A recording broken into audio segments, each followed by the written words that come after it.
Ratusan pegawai dan prajurit di lingkungan Kodam 2 Sriwijaya secara serentak di 5 provinsi pada hari ini menggelar sholat istisqa atau sholat meminta diturunkan hujan.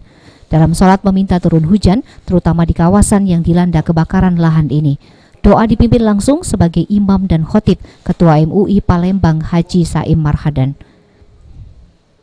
Doa bersama ini dilakukan di Masjid Raudatul Ulum, Makodam 2 Sriwijaya, Jalan Jenderal Sudirman, Palembang.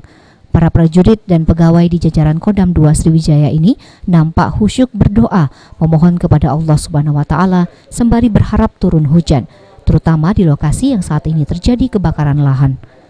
Kasdam 2 Sriwijaya Brigjen TNI Syafrial menjelaskan, kegiatan sholat istisqa ini dilakukan secara serentak di jajaran Kodam 2 Sriwijaya. Selama ini upaya pemadaman terhadap karhutlah telah dilakukan secara maksimal, di mana TNI, Polri, BPBD, masyarakat, Manggala Agni langsung terjun ke lapangan.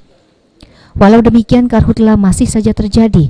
Hal ini akibat musim kemarau yang cukup panjang melanda wilayah Sumatera Selatan.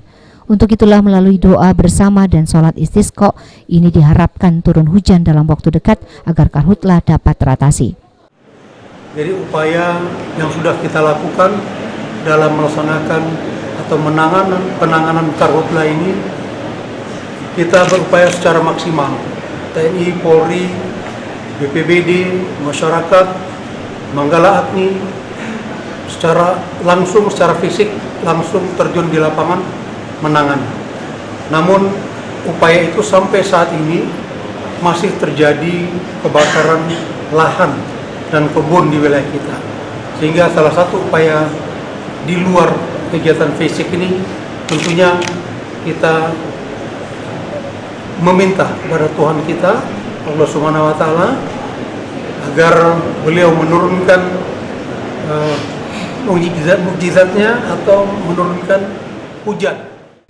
Sementara itu, Ketua MUI Palembang Saim Marhadan menghimbau kepada seluruh masyarakat di Sumatera Selatan agar tidak melakukan pembakaran lahan. Pasalnya saat ini masih memasuki musim kemarau yang berpotensi terjadinya karhutlah. Tentunya kita menghimbau kepada seluruh masyarakat karena kondisi kita sekarang ini kemarau yang mengakibatkan terbakarnya hutan dan sebagainya, yaitu juga mengakibatkan asap-asap yang membuat orang menjadi tidak sehat.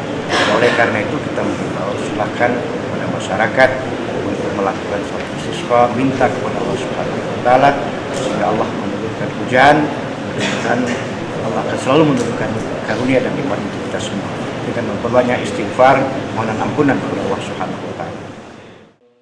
Julius Lumban Gaul, PAL TV.